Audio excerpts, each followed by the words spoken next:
আসসালামু আলাইকুম। এসএসসি 2026 ব্যাচের শিক্ষার্থীরা, তোমরা কিন্তু ঘরে বসে তোমাদের হাতে থাকা মোবাইল ফোনটা দিয়েই 1 মিনিটে তোমরা বোর্ড চেঞ্জটা করে ফেলতে পারবে। এবং এই বোর্ড চেঞ্জ করার জন্য তোমাদের কিন্তু কোনো টেলিটক সিম লাগবে না। তোমরা কিন্তু তোমাদের হাতে থাকা মোবাইল ফোনটা দিয়ে ক্রোম ব্রাউজারে ঢুকে ওয়েবসাইটের মাধ্যমে তোমরা কিন্তু তোমাদের বোর্ড চেঞ্জটা করে ফেলতে পারবে। সো বোর্ড চেঞ্জ করার জন্য তোমরা তোমাদের ফোন থেকে ক্রোম ব্রাউজারে চলে যাবে। আসার পর এখানে তোমরা রিস্কুটিনি লিখে সার্চ করবে। দেখো, তোমাদের বোঝার সুবিধার্থে আমি স্ক্রিনে বড় করে রিস্কুটিনি বানানটা লিখে দিলাম। সো তোমরা এখান থেকে দেখে সার্চ করে নিবে। এই দেখো, আমি এখানে রিস্কুটিনি লিখে সার্চ করলাম। সার্চ করার পর এই যে এখানে দেখতে পাচ্ছ প্রথমে একটি ওয়েবসাইট চলে এসেছে। সো তোমরা এই ওয়েবসাইটে চলে যাবে। এই ওয়েবসাইটে আসার পর এখানে তোমার বোর্ডটা নির্বাচন করবে, অর্থাৎ তুমি ঢাকা বোর্ড বা যশোর বোর্ড বা যেই বোর্ডের শিক্ষার্থী সেই বোর্ডের নামটা এখান থেকে তুমি সিলেক্ট করবে। এবং তুমি যদি মাদ্রাসা বোর্ডের শিক্ষার্থী হও তাহলে তুমি এখান থেকে মাদ্রাসা সিলেক্ট করবে, এবং তুমি যদি ভোকেশনাল বোর্ডের শিক্ষার্থী হও তাহলে তুমি এখান থেকে টেকনিক্যাল সিলেক্ট করবে। সো আমি ধরে নিলাম তুমি ঢাকা বোর্ডের শিক্ষার্থী, সেহেতু আমি এখান থেকে ঢাকাটা সিলেক্ট করলাম। তারপর এখানে দেখতে পাচ্ছ রোল নম্বর আছে। সো আমাদের এখানে একটা রোল নম্বর দিয়ে দিতে হবে। সো আমি এখানে একটা রোল নম্বর দিয়ে দিলাম। রোল নম্বর দেওয়া হয়ে গেলে এখানে আমাদের একটি রেজিস্ট্রেশন নম্বর দিতে হবে, অর্থাৎ তুমি তোমার রেজিস্ট্রেশন নম্বরটি এখানে লিখে দিবে। তুমি তোমার রেজিস্ট্রেশন কার্ড দেখে এখানে তোমার রোল নম্বর এবং রেজিস্ট্রেশন নম্বর লিখবে, কারণ এখানে ভুল করা যাবে না। সো আমি এখানে একটা রেজিস্ট্রেশন নম্বর লিখে দিচ্ছি। রেজিস্ট্রেশন নম্বর দেওয়া হয়ে গেলে এই যে এখানে দেখতে পাচ্ছ জমা দিন একটা বাটন আছে। সো তোমরা এখানে ক্লিক করে দিবে। তারপর এখান থেকে তোমার মোবাইল নম্বরটি দিয়ে দিতে হবে, এবং এখানে তুমি উপরে যে মোবাইল নম্বরটি দিবে সেই মোবাইল নম্বরটি এখানে তোমার নিচে দিতে হবে, অর্থাৎ তোমার একটা মোবাইল নম্বরই এখানে দুইবার টাইপ করতে হবে। সো তুমি এখানে এমন একটা মোবাইল নম্বর দিবে সেই মোবাইল নম্বরটা যেন তোমার কাছে থাকে, কারণ তোমাদের বোর্ড চেঞ্জের রেজাল্টটা যখন দিবে তখন কিন্তু তোমাদের মেসেজের মাধ্যমে তারা জানিয়ে দিবে, অর্থাৎ তুমি যে মোবাইল নম্বরটা এখানে দিবে সেই নম্বরে তারা মেসেজ করে জানিয়ে দিবে যে তোমাদের বোর্ড চেঞ্জ করে রেজাল্টটা পরিবর্তন হয়েছে কিনা, তুমি পাস করেছো কিনা। আশা করি তোমরা সবাই বুঝতে পারছো।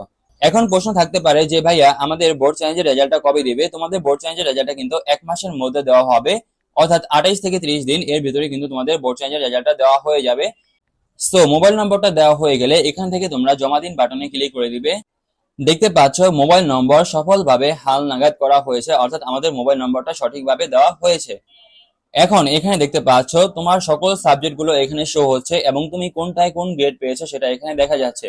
সো আমি এখানে একজন শিক্ষার্থীর বোর্ড চেঞ্জ করব। এই শিক্ষার্থীটা দেখতে পাচ্ছ ইংরেজিতে ফেল করেছে। সো আমি এই ইংরেজি বিষয়ে বোর্ড চেঞ্জটা করব। এবং তোমাদেরকে একটা কথা বলে দিই, তোমরা যদি বাংলা প্রথম পত্র বা ইংরেজি প্রথম পত্র, অর্থাৎ বাংলা বা ইংরেজিতে তুমি যদি বোর্ড চেঞ্জ করতে চাও তাহলে কিন্তু তোমার দুই পত্রেই করতে হবে, অর্থাৎ প্রথম পত্র করতে হলে দ্বিতীয় পত্রও করতে হবে, এটা বাধ্যতামূলক। সো এখানে এই শিক্ষার্থীটা যেহেতু ইংরেজিতে ফেল করেছে, সো আমি এখান থেকে ইংরেজিটা সিলেক্ট করে নিব। সো তুমি এখান থেকে যেই যেই সাবজেক্টে বোর্ড চেঞ্জ করতে যাও সেই সব সাবজেক্টে নির্বাচন করুন বাটনে ক্লিক করবে। আমি যেহেতু এই শিক্ষার্থীটার ইংরেজি বিষয়ে বোর্ড চেঞ্জ করব, সেহেতু আমি এখান থেকে ইংরেজি সাবজেক্টটা যে আছে এখানে যে নির্বাচন করুন বাটনটা আছে, সো আমি এখানে ক্লিক করে দিব। তারপর এখান থেকে দেখতে পাচ্ছ আমি যদি ইংরেজি ফার্স্ট পেপার এবং সেকেন্ড পেপার এই দুটো সাবজেক্টে বোর্ড চেঞ্জ করি তাহলে আমার দিতে হবে 300 টাকা। এই যে এখানে টাকার পরিমাণটা উঠেছে, তুমি যেই কটা সাবজেক্টে বোর্ড চেঞ্জ করবে সেই কটা সাবজেক্টের জন্য এখানে টাকার পরিমাণটা উঠবে। তারপর এই যে এখান থেকে তুমি জমা দিন বাটনে ক্লিক করবে। জমা দিন বাটনে ক্লিক করার পর এই যে এখানে দেখতে পাচ্ছ ফি প্রদানের জন্য নির্বাচিত হয়েছে। এখন তোমার এখানে আর কোনো কাজ নাই, তোমার চলে যেতে হবে বিকাশ অ্যাপে। বিকাশ অ্যাপে আসার পর এই যে এখানে দেখতে পাচ্ছ আরো দেখুন নামে একটা বাটন আছে। সো তুমি এখানে ক্লিক করে দিবে। এখানে ক্লিক করার পর এই যে এখানে দেখতে পাচ্ছ এডুকেশন ফি নামে একটি অপশন আছে। সো তুমি এখানে ক্লিক করে দিবে। তারপর এই যে এখানে দেখতে পাচ্ছ এসএসসি 2026 ডিসকিউটিনি নামে একটা অপশন আছে। এই যে দেখো নিচে লেখা আছে অন্য অন্য 3 নাম্বারটা। সো তোমরা এখানে ক্লিক করে দিবে। তারপর এই যে এখানে দেখতে পাচ্ছ বোর্ডের নাম, অর্থাৎ বোর্ডের নাম সিলেক্ট করতে বলছে। সো তুমি এখান থেকে তোমার বোর্ডটা সিলেক্ট করে নিবে। বোর্ডের নাম সিলেক্ট করার পর এই যে এখানে দেখতে পাচ্ছ পাশের বছর, অর্থাৎ এখান থেকে তুমি 2026টাকে সিলেক্ট করে নিবে। তারপর এই যে এখানে দেখতে পাচ্ছ রোল, অর্থাৎ তোমার রোল নাম্বারটা দিতে হবে এখানে। সো তুমি এখানে তোমার রোল নাম্বারটা দিয়ে দিবে। রোল নাম্বার দেওয়া হয়ে গেলে এই যে এখানে দেখতে পাচ্ছ পরবর্তী নামে একটা বাটন আছে। সো তোমরা এখানে ক্লিক করে দিবে। পাচ্ছ টাকার পরিমাণটা এখানে চলে আসছে, দেখো এখানে 300 টাকা। কারণ ওই যে ওইখানে আমরা ওয়েবসাইটে দেখেছিলাম যে আমাদের ইংরেজি সাবজেক্টে বোর্ড চেঞ্জ করার জন্য 300 টাকা লাগবে, সেহেতু এখানে 300 টাকা আছে। সো তোমরা এখান থেকে তারপর এখান থেকে পরবর্তী বাটনে ক্লিক করতে হবে। তারপর এখানে তুমি তোমার বিকাশের পিন নম্বরটা এখানে দিয়ে দিবে।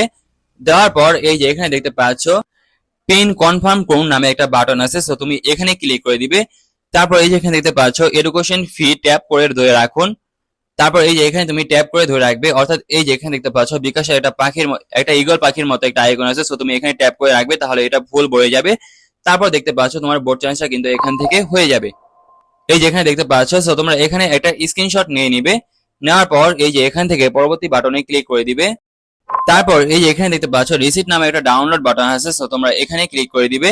এখন তোমরা এটাকে স্ক্রিনশট দিয়ে রাখবে, তাহলেই হয়ে যাবে। তো এখন যদি আমরা আবারও আমাদের ক্রোম ব্রাউজারের ওয়েবসাইটে চলে যাই, ওয়েবসাইটে চলে যাওয়ার পর জমা দিন বাটনে ক্লিক করি, তাহলে কিন্তু আমাদের বোর্ড চ্যালেঞ্জটা হয়ে যাবে। এই যেখানে দেখতে পাচ্ছ পেমেন্ট সফলভাবে যাচাই হয়েছে। এখন প্রশ্ন থাকতে পারে যে ভাইয়া বোর্ড চ্যালেঞ্জটা সঠিকভাবে হয়েছে কিনা, আমার মনে সন্দেহ হচ্ছে। দেখো এই যে এখানে যে 107 108 আছে, এখানে কিন্তু আমার এখানে ক্রস করার কোনো অপশন নাই। তার মানে হলো আমাদের এখানে বোর্ড চ্যালেঞ্জটা হয়ে গিয়েছে, যার কারণে এখানে ক্রস করার কোনো অপশন নেই, অর্থাৎ এটা আমি আর কাটতে পারবো না। আমার বোর্ড চ্যালেঞ্জটা এখানে হয়ে গিয়েছে। তারপর যদি তোমাদের মনে কোনো সন্দেহ থাকে, অর্থাৎ আমি বোর্ড চ্যালেঞ্জ করলে আমার ভুল হতে পারে, বা তোমার মনে যদি কোনো সন্দেহ থাকে, তাহলে তুমি তোমার বাড়ির আশেপাশে যে কোনো কম্পিউটারের দোকান থেকে কিন্তু তুমি বোর্ড চ্যালেঞ্জটা করে নিতে পারবে।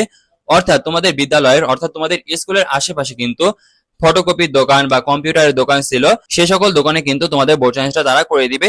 তোমরা সেখানে যাবে, যাওয়ার পর বলবে যে ভাইয়া আমি বোর্ড চ্যালেঞ্জ করবো। তুমি তোমার রেজিস্ট্রেশন নম্বর আর রোল নম্বর এবং এটা ফোন নম্বর নিয়ে যাবে, তাহলে কিন্তু তোমাদের বোর্ড চ্যালেঞ্জটা সম্পূর্ণ হয়ে যাবে। আশা করি তোমরা সবাই বুঝতে পারছো।